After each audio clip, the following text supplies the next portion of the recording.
This is the Earth, as it looked 90 million years ago. Geologists call this period the Late Cretaceous. It was a time of extreme global warming, when dinosaurs still ruled the planet. They went about their lives secure in their place at the top of the food chain, oblivious to the changes taking place around them. The continents were drifting apart, opening huge rifts in the Earth's crust. They flooded, becoming seas.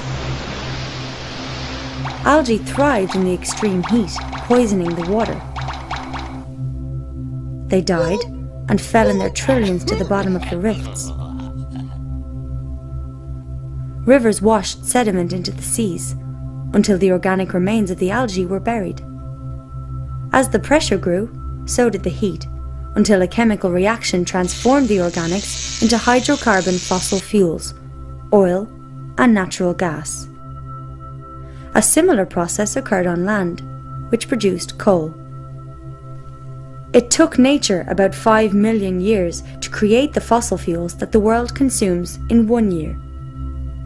The modern way of life is dependent on this fossilized sunlight, although a surprising number of people take it for granted. Since 1860, geologists have discovered over 2 trillion barrels of oil. Since then, the world has used approximately half. Before you can pump oil, you have to discover it. At first, it was easy to find and cheap to extract. The first great American oil field was Spindletop, discovered in 1900. Many more followed. Geologists scoured America. They found enormous deposits of oil, natural gas, and coal. America produced more oil than any other country, enabling it to become an industrial superpower. Once an oil well starts producing oil, it's only a matter of time before it enters a decline. Individual wells have different production rates. When many wells are averaged together, the combined graph looks like a bell curve. Typically, it takes 40 years after the peak of discovery for a country to reach its peak of production, after which it enters a permanent fall. In the 1950s, Shell geophysicist M. King Hubbard predicted that America's oil production would peak in 1970, 40 years after the peak of US oil discovery. Few believed him. However, in 1970, American oil production peaked and entered a permanent decline. Hubbard was vindicated. From this point on, America would depend increasingly on imported oil. This made her vulnerable to supply disruptions and contributed to the economic mayhem of the 1973 and 1979 oil shocks. The 1930s saw the highest rate of oil discoveries in US history. In spite of advanced technology, the decline in the discovery of new American oil fields has been relentless. More recent finds, such as ANWR, would at best provide enough oil for 17 months. Even the new Jack 2 field in the Gulf of Mexico would only supply a few months of domestic demand. Though large, neither field comes close to satisfying America's energy requirements. Evidence is now mounting that world oil production is peaking or is close to it. Globally, the rate of discovery of new oil fields peaked in the 1960s. Over 40 years later, the decline in discovery of new fields seems unstoppable. 54 of the 65 major oil-producing nations have already peaked in production. Many of the others are expected to follow in the near future. The world will need to bring the equivalent of a new Saudi Arabia into production every 3 years to make up for declining output in existing oil fields. In the 1960s, 6 barrels of oil were found for every one that was used. 4 decades later, the world consumes between 3 and 6 barrels of oil for every one that it finds. Once the peak of world oil production is reached, demand for oil will outstrip supply, and the price of gasoline will fluctuate wildly, affecting far more than the cost of filling a car. Modern cities are fossil fuel dependent. Even roads are made from asphalt, a petroleum product, as are the roofs of many homes. Large areas would be uninhabitable without heating in the winter or air conditioning in the summer. Suburban sprawl encourages people to drive many miles to work, school and stores. Major cities have been zoned with residential and commercial areas placed far apart, forcing people to drive. Suburbia and many communities were designed on the assumption of plentiful oil and energy. Chemicals derived from fossil fuels, or petrochemicals, are essential in the manufacture of countless products. The modern system of agriculture is heavily dependent on fossil fuels, as are hospitals, aviation, water distribution systems, and the US military, which alone uses about 140 million barrels of oil a year. Fossil fuels are also essential for the creation of plastics and polymers, key ingredients in computers, entertainment devices, and clothing. The global economy currently depends on endless growth, demanding an increasing supply of cheap energy. We are so dependent on oil and other fossil fuels that even a small disruption in supply may have far-reaching effects on every aspect of our lives.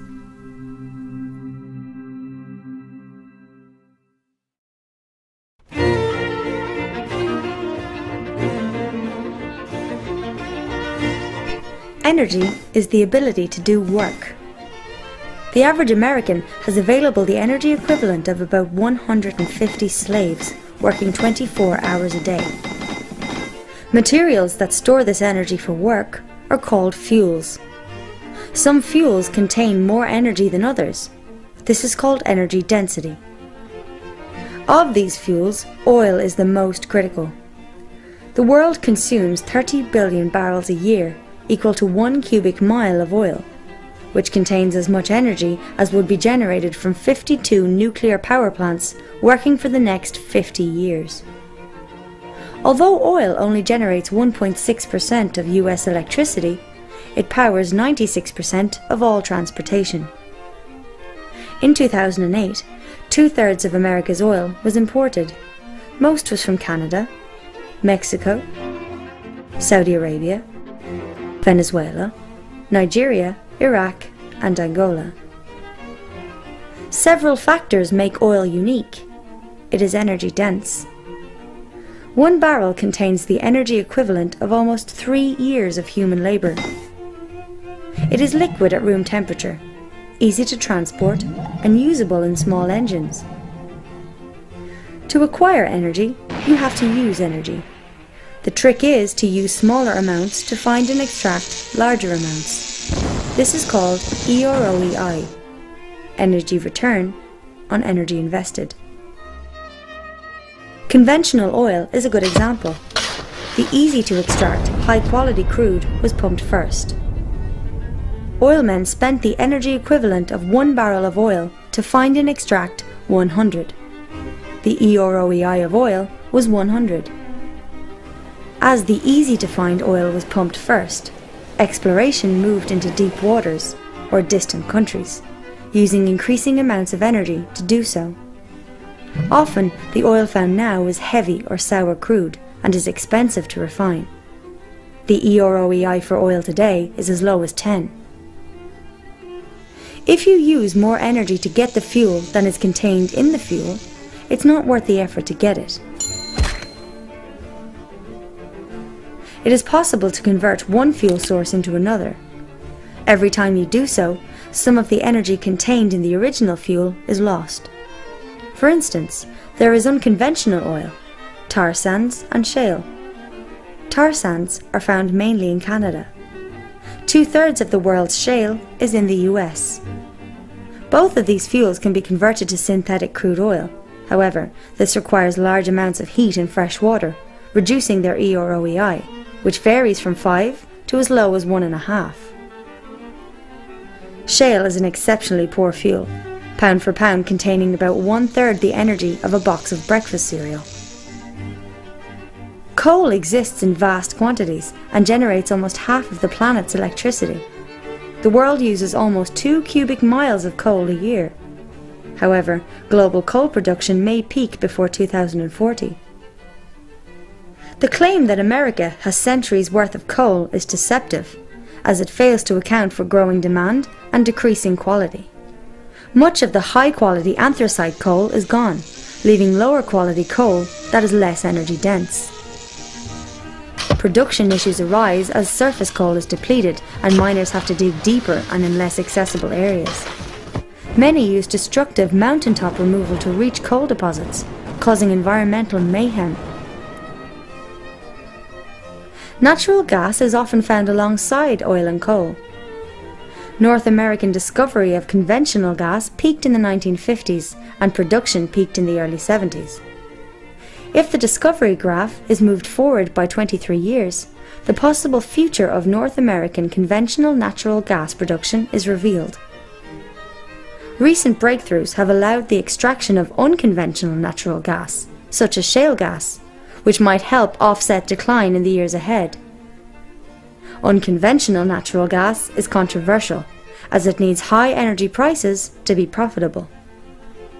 Even with unconventional gas, there may be a peak in global natural gas production around 2030. Large uranium reserves for nuclear fission still exist. To replace the 10 terawatts the world currently generates from fossil fuels would require 10,000 nuclear plants. At that rate, the known reserves of uranium would last for only 10 to 20 years. Experiments with plutonium-based fast breeder reactors in France and Japan have been expensive failures. Nuclear fusion faces massive technical obstacles. Then there are the renewables. Wind power has a high EROEI, but is intermittent. Hydropower is reliable, but most rivers in the developed world are already dammed. Conventional geothermal power plants use existing hotspots near the Earth's surface. They are limited to those areas. In the experimental EGS system, 2 shafts would be drilled 6 miles deep. Water is pumped down one shaft to be heated in fissures, then rise up the other, generating power. According to a recent MIT report, this technology might supply 10% of US electricity by 2050. Wave power is restricted to coastal areas. The energy density of waves varies from region to region. Transporting wave-generated electricity inland would be challenging. Also, the salty ocean environment is corrosive to turbines. Biofuels are fuels that are grown. Wood has a low energy density and grows slowly. The world uses 3.7 cubic miles of wood a year. Biodiesel and ethanol are made from crops grown by petroleum-powered agriculture. The energy profit from these fuels is very low. Some politicians want to turn corn into ethanol. Using ethanol to supply 1/10 of projected US oil use in 2020 would require 3% of America's land. To supply 1/3 would require 3 times the area now used to grow food. To supply all US petroleum consumption in 2020 would take twice as much land as is used to grow food. Hydrogen has to be extracted from natural gas, coal or water, which uses more energy than is generated from the hydrogen. This makes a hydrogen economy unlikely. All the world's photovoltaic solar panels generate as much electricity as 2 coal power plants. The equivalent of between 1 and 4 tons of coal are used in the manufacture of a single solar panel. We'd have to cover as many as 140,000 square miles with panels to meet current world demand. As of 2007, there were only about 4 square miles.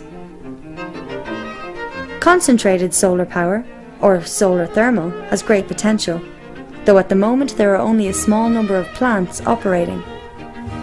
They are also limited to sunny climates, requiring large amounts of electricity to be transmitted over long distances. All of the alternatives to oil depend on oil-powered machinery or require materials such as plastics that are produced from oil.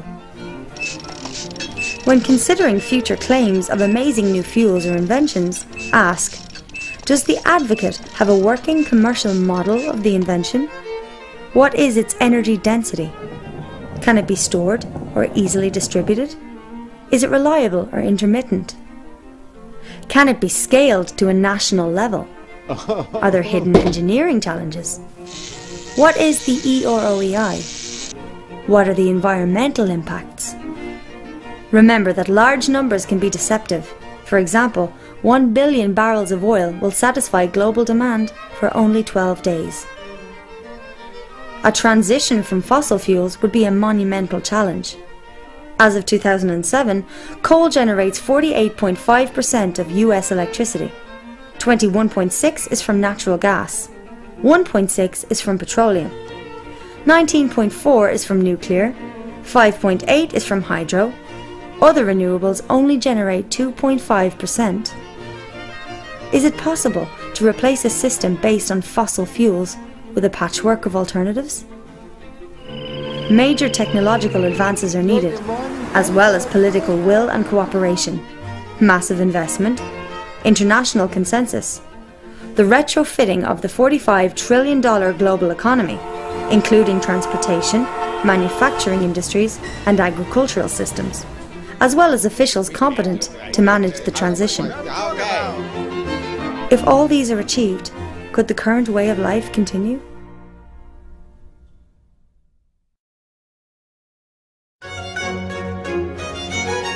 These bacteria live in a bottle. Their population doubles every minute. At 11 AM, there is 1 bacterium. At 12 noon, the bottle is full. It is half full at 11:59, leaving only enough space for 1 more doubling. The bacteria see the danger. They search for new bottles and find 3. They assume that their problem is solved. By 12 noon, the first bottle is full. By 12:01, the second bottle is full. By 12:02, all the bottles are full. This is the problem that we face due to the doubling caused by exponential growth. When humanity began to use coal and oil as fuel sources, it experienced unprecedented growth. Even low growth rates produce large increases over time. At a 1% growth rate, an economy will double in 70 years. At 2% rate, doubles in 35 years. At a 10% growth rate, an economy will double in only 7 years. If an economy grows at the current average of 3%, it doubles every 23 years. With each doubling, demand for energy and resources will exceed all the previous doublings combined. The financial system is built on the assumption of growth, which requires an increasing supply of energy to support it. Banks lend money they don't have, in effect creating it. The borrowers use the newly created loan money to grow their businesses and pay back the debt, with an interest payment which requires more growth. Due to this creation of debt-formed money, most of the world's money represents a debt with interest to be paid. Without continual, new and ever larger generations of borrowers to produce growth and thus pay off these debts, the world economy will collapse. Like a Ponzi scheme, the system must expand or die. Partly through this debt system, the effects of economic growth have been spectacular in GDP, damming of rivers, water use, fertilizer consumption, urban population, paper consumption, motor vehicles, communications and tourism. World population has grown to 7 billion and is expected to exceed 9 billion by 2050. On a flat, infinite Earth, this might not be a problem. However, as the Earth is round and finite, we will eventually face limits to growth. Economic expansion has resulted in increases in atmospheric nitrous oxide and methane, ozone depletion, increases in great floods, damage to ocean ecosystems, including nitrogen runoff, loss of rainforest and woodland, increases in domesticated land, and species extinctions. If we place a single grain of rice on the first square of a chessboard, double this and place 2 grains on the second, double again and place 4 on the third, double again and place 8 on the fourth, and continue this way, putting on each square twice the number of grains than were on the previous one. By the time we reach the final square, we need an astronomical number of grains. 9 quintillion, 223 quadrillion, 372 trillion, 36 billion, 854,776,000 grains. More grain than the human race has grown in the last 10,000 years. Modern economies, like the grains on the chessboard, double every few decades. On which square of the chessboard are we? Besides energy, civilization demands numerous essential resources: fresh water, topsoil, food, forests, and many kinds of minerals and metals. Growth is limited by the essential resource in scarcest supply. A barrel is made of staves, and like water filling a barrel, growth can go no further than the lowest stave, or the most limited essential resource. Humans currently utilize 40% of all photosynthesis on Earth. Though it might be possible to use 80%, we are unlikely to ever use 160%.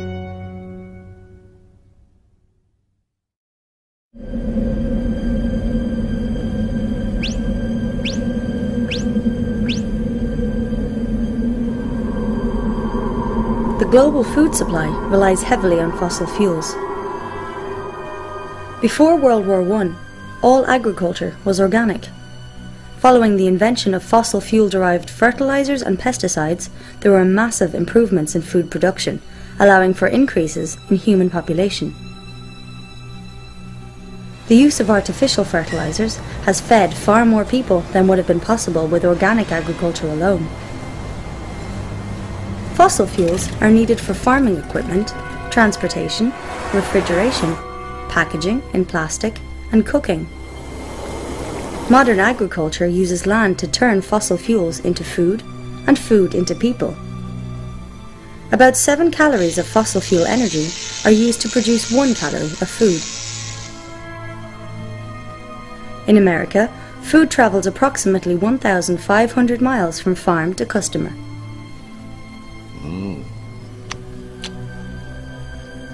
Besides fossil fuel decline, there are several threats to the current system of food production. Cheap energy, improved technology, and subsidies have allowed massive fish catches. Global fish catches peaked in the late 1980s, forcing fishermen to move into deep waters.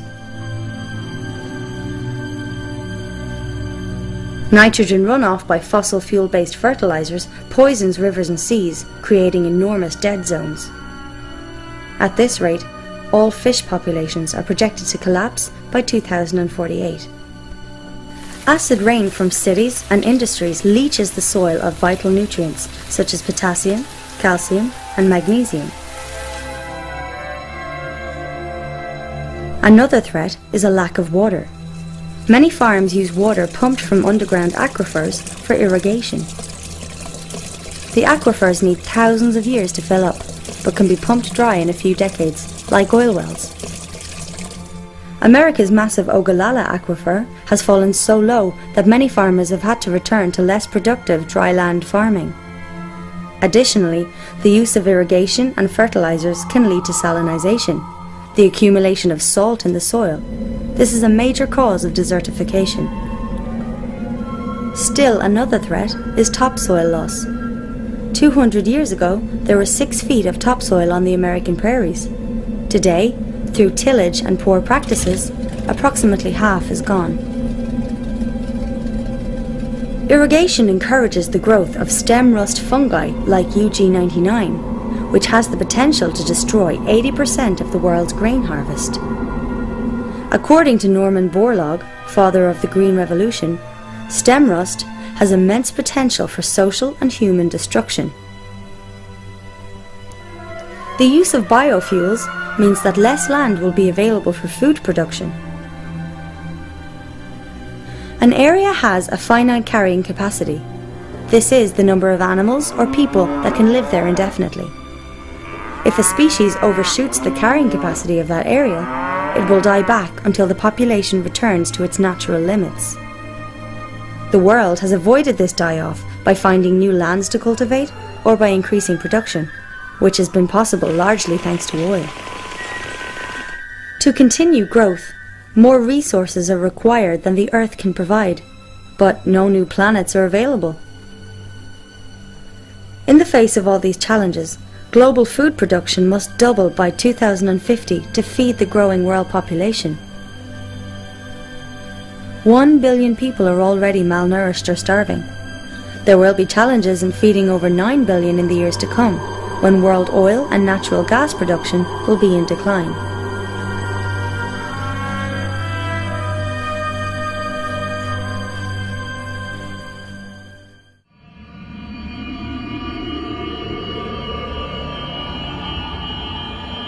The global economy grows exponentially at about 3% a year, consuming increasing amounts of non-renewable fuels, minerals and metals, as well as renewable resources like water, forests, soils and fish faster than they can be replenished.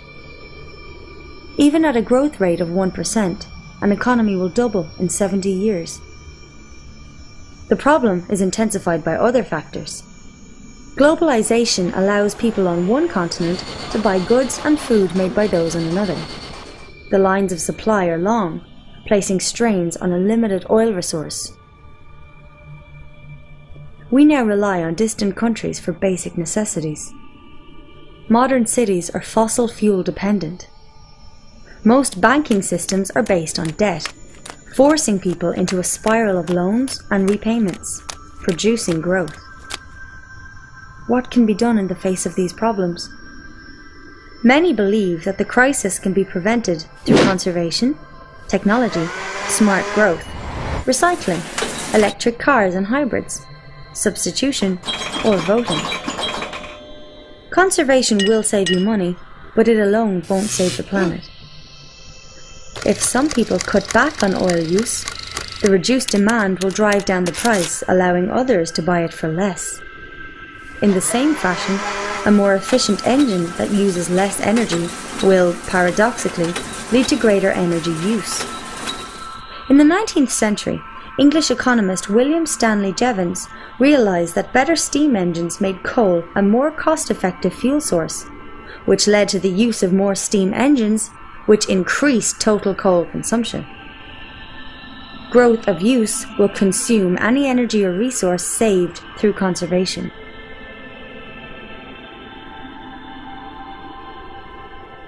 Many believe that scientists will solve these problems with new technology. However, technology is not energy. Technology can channel energy into work, but it can't replace it. It also consumes resources. For instance, computers are made with 1/10 of the energy needed to make a car. More advanced technologies may make the situation worse, as many require rare minerals, which are also approaching limits. For example, 97% of the world's rare earths are produced by China, most from a single mine in Inner Mongolia. These minerals are used in catalytic converters, aircraft engines, high-efficiency magnets and hard drives, hybrid car batteries, lasers, portable X-rays, shielding for nuclear reactors, compact discs, hybrid vehicle motors, low-energy light bulbs, fiber optics, and flat-screen displays. China has begun restricting the export of these minerals, as demand soars. So-called sustainable growth, or smart growth, won't help, as it also uses non-renewable metals and minerals in ever-increasing quantities, including rare earths. Recycling will not solve the problem, as it requires energy, and the process is not 100% efficient. It is only possible to reclaim a fraction of the material being recycled. A large portion is lost forever as waste. Electric cars run on electricity. As most power is generated from fossil fuels, this is not a solution. Also, cars of all types consume oil in their production. Each tire alone requires about 7 gallons of petroleum. There are around 800 million cars in the world as of 2010. At current growth rates, this number would reach 2 billion by 2025. It is unlikely that the planet can support this many vehicles for long, regardless of their power source. Many economists believe that the free market will substitute one energy source with another through technological innovation. However, the main substitutes to oil face their own decline rates. Substitution also fails to account for the time needed to prepare for a transition. The US Department of Energy's Hirsch report estimates that at least 2 decades would be needed to prepare for the effects of peak oil. The issues of energy shortages, resource depletion, topsoil loss, and pollution are all symptoms of a single, larger problem: growth. As long as our financial system demands endless growth, reform is unlikely to succeed. What then will the future look like? Optimists believe that growth will continue forever, without limits. Pessimists think that we're heading towards a new Stone Age, or extinction. The truth may lie between these extremes. It is possible that society might fall back to a simpler state, one in which energy use is a lot less. This would mean a harder life for most, more manual labour, more farm work, and local production of goods, food, and services. What should a person do to prepare for such a possible future? Expect a decrease in supplies of food and goods from faraway places. Start walking or cycling. Get used to using less electricity. Get out of debt. Try to avoid banks. Instead of shopping at big box stores, support local businesses. Buy food grown locally at farmers' markets. Instead of a lawn, consider gardening to grow your own food. Learn how to preserve it. Consider the use of local currencies, should the larger economy cease to function, and develop greater self-sufficiency. None of these steps will prevent collapse, but they might improve your chances in a low-energy future, one in which we will have to be more self-reliant, as our ancestors once were.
their place at the top of the food chain, oblivious to the changes taking place around them. The continents were drifting apart, opening huge rifts in the Earth's crust. They flooded, becoming seas. Algae thrived in the extreme heat, poisoning the water. They died and fell in their trillions to the bottom of the rifts. Rivers washed sediment into the seas, until the organic remains of the algae were buried. As the pressure grew, so did the heat, until a chemical reaction transformed the organics into hydrocarbon fossil fuels, oil, and natural gas. A similar process occurred on land, which produced coal. It took nature about 5 million years to create the fossil fuels that the world consumes in 1 year. The modern way of life is dependent on this fossilized sunlight, although a surprising number of people take it for granted. Since 1860, geologists have discovered over 2 trillion barrels of oil. Since then, the world has used approximately half. Before you can pump oil, you have to discover it. At first, it was easy to find and cheap to extract. The first great American oil field was Spindletop, discovered in 1900. Many more followed. Geologists scoured America. They found enormous deposits of oil, natural gas, and coal. America produced more oil than any other country, enabling it to become an industrial superpower. Once an oil well starts producing oil, it's only a matter of time before it enters a decline. Individual wells have different production rates.